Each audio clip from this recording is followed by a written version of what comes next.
बिस्मिल्लाहिर्रहमानिर्रहीम। अस्सलाम वालेकुम। उम्मीद करती हूँ कि आप सब खैरियत से होंगे।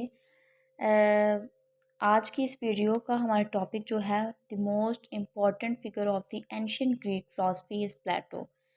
प्लेटो जो है वो ग्रीक फ़िलॉसफी की, अगर हिस्ट्री ऑफ ग्रीक फ़िलॉसफी की यानी ग्रीस की बात की जाए तो विदाउट प्लेटो, एरिस्टोटल, सोक्रेटिस, इनके बगैर तो ये नामुकम्मल बात है। तो आज की वीडियो के अंदर मैं आपको बेसिक जो प्लेटो की बायोग्राफ़ी है उसके बारे में बताऊंगी। नेक्स्ट वीडियोस के अंदर हम लोग एक एक करके प्लेटो की बायोग्राफ़ी के अलावा उसके वर्क्स, उसकी theories, theory of knowledge, theory of ideas, the Republic work जो है, उसका डायलेक्टिक फॉर्म यानी स्टाइल जो है उसको भी डिस्कस करते जाएंगे। आज की वीडियो के अंदर हम प्लेटो की बायोग्राफ़ी के ऊपर ही बात करेंगे। प्लेटो की बायोग्राफ़ी सबसे पहले देख लेते हैं कि प्लेटो की डेट ऑफ बर्थ क्या है। प्लेटो जो है 429 बीसी के अराउंड, जो एथेंस एक इलाका है उसमें पैदा हुए हैं। ठीक है, एथेंस के अंदर ये एक एरिस्टोक्रेटिक फैमिली के अंदर जो है इनकी बर्थ हुई है। 429 अप्रॉक्सीमेटली हम डेट कह रहे हैं ये। तो इनकी बर्थ जो है 429 बीसी में इन एथेंस की एक फैमिली, एरिस्टोक्रेटिक फैमिली के अंदर इनकी पैदाइश होती है। एरिस्टोक्रेटिक फैमिली बेसिकली क्या है? एरिस्टोक्रेटिक फैमिली जो है wealthiest and political family of Athens है, यानी कि मोस्ट उस टाइम की जो ज़्यादा वेल्दियस्ट एंड पॉलिटिकल थी ना फैमिलीज़, उनमें से एक फैमिली के साथ जो है ये बिलोंग करते हैं। प्लेटो की फैमिली के बारे में बात करें तो इनकी जो मदर हैं पेरिशोने, और इनके फादर का नाम है एरिस्टोन। एरिस्टोन ठीक हो गया। इनके जो दो ब्रदर हैं और एक इनका स्टेप ब्रदर है, मतलब फैमिली के अंदर ये चीज़ें आ गई हैं। और प्लेटो, प्लेटो के बारे में सबसे इम्पोर्टेंट बात मैं आपको यहाँ पे बताती चलूँ कि प्लेटो का असल नाम जो है वो प्लेटो नहीं है, बल्कि ये इसका निक नेम है। प्लेटो का रियल नेम जो है, जो वो क्या है? एरिस्टोक्लीस। एरिस्टोक्लीस। तो फिर ये प्लेटो नाम जो है ये किधर से आ गया, यानी ये निक नेम किधर से आ गया? ये बात मैं आपको बताती हूँ कि इसको निक नेम इसकी फिज़िकल अपीयरेंस के बिना पर दिया गया था। किसने दिया था? इनके जो इसके जो रेसलिंग टीचर थे ना, तो उन्होंने इसकी ब्रॉडनेस की बेस पर इसको प्लेटो का नाम दिया था। क्योंकि मतलब अगर हम कह रहे हैं कि अगर यंगर स्टेज में ये रेसलिंग वगैरह करते थे तो उनकी ब्रॉडनेस की वजह से, इनकी फ़िज़िकल अपीयरेंस की वजह से इनके रेसलिंग के टीचर ने इसको प्लेटो का नाम दे दिया।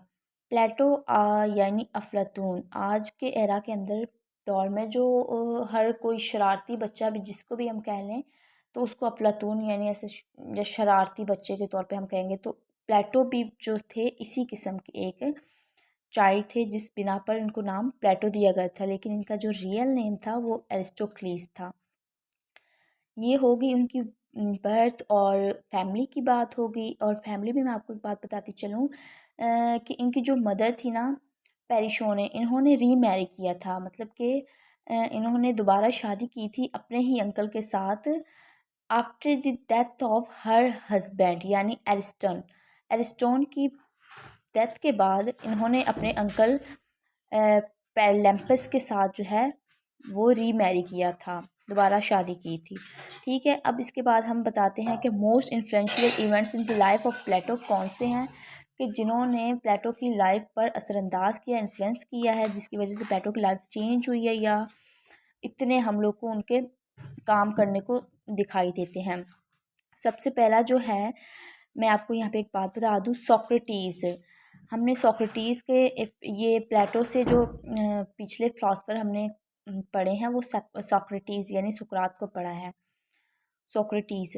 तो सोक्रेटिस के बाद ही प्लेटो है। तो प्लेटो जो है सोक्रेटिस का अपनी सोक्रेटिस की लाइफ के जो आखिरी 8 साल है ना, उसमें ये प्लेटो जो है सोक्रेटिस का शागिर्द रहा है। उससे इसने बहुत इन्फ्लुएंस हासिल किया है और इसके वर्क्स पे भी हम लोग को सोक्रेटिस का जो है असर नज़र आता है। ठीक है, इसके बाद हम देखते हैं कि इन्फ्लुएंशियल इवेंट्स कौन से हैं।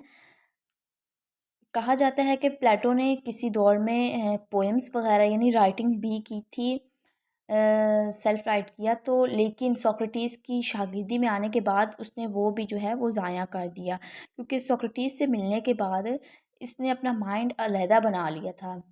जिस तरह से सोक्रेटिस का स्टेट ऑफ माइंड थी, वो फिलोसॉफिकल वे में सोचते थे, इसी तरह भी प्लेटो भी उनसे जो है लर्न होके इसी वे में सोचने लग पड़े और फिलॉसफी को जो है वो अप्रिशिएट करने लग पड़े। सबसे पहला इवेंट जो था जिसने इन्फ्लुएंस किया था प्लेटो की लाइफ पर, meeting with great Greek philosopher Socrates. ये बात मैंने अभी आपको बताई कि सोक्रेटिस से के शागिर्दी में आने के बाद प्लेटो की लाइफ चेंज हो गई थी। सेकंड मोस्ट इन्फ्लुएंशियल इवेंट कौन सा है? Peloponnesian war between Athens and Sparta. Sparta और एथेंस, ये दो इलाकों के दरमियान, यानी एथेंस जिसके अंदर पैदाइश हुई है प्लेटो की, उसके और स्पार्टा के दरमियान एक वार हुई थी जिसमें इनको डिफीट हुआ था एथेंस को, और उनकी डेमोक्रेसी को काफ़ी सारा जो है लॉस हुआ था। ये इन्फ्लुएंशियल इवेंट्स थे जिन्होंने प्लेटो की लाइफ पर असर किया था। इसके बाद हम आ जाते हैं प्लेटो के ट्रैवल्स पे। ट्रैवल्स का मैंने आपको बताया कि इस वीडियो के अंदर बेसिक चीज़ों के बारे में, प्लेटो की लाइफ के बारे में बताती चलूँगी। नेक्स्ट हम इन चीज़ों को एलिब्रेट भी करेंगे तो मज़ीद आपको अच्छी तरीके से समझ आ जाएगी। ट्रैवल्स देख लेते हैं कि प्लेटो ने सोक्रेटिस की, सबसे पहले यहाँ पे बात है कि when Socrates was condemned to death have become disappointed with Athens and left the city. जब सोक्रेटिस की डेथ हो गई थी, यानी उसको जहर का प्याला पिला दिया गया था, तो उसके बाद यानी सोक्रेटिस ने अपने लाइफ के आखिरी 8 साल जो है ना वो टीच किया था प्लेटो को। ठीक है, उसके बाद वो मर गया, यानी उसने जहर का प्याला पी लिया। अब जब उसने ये जो है मौत, क्या कहते हैं उसको, प्लेटो की, सोक्रेटिस की जब मौत हुई उसके बाद जो है सोक्रेटिस की लाइफ पे बहुत ज़्यादा जो है अफेक्ट हुआ था। सोक्रेटिस ने उसके बाद जो है ट्रैवल्स स्टार्ट किए थे। वैन ही वाज अबाउट 40, इसने सबसे पहले जो ट्रैवल जो है इजिप्ट मिस्र में किया था। प्लेटो फर्स्ट वेंट टू इटली में किया था, सिसली के अंदर, ये इन सब जगहों के अंदर गया और वहाँ से इसने बहुत सारी चीज़ों को ऑब्ज़र्व किया। और देन जब एथेंस में रिटर्न आया, ये Plato return to Athens in 387 BC के अंदर, ये दोबारा जो है आया था एथेंस के अंदर वापस।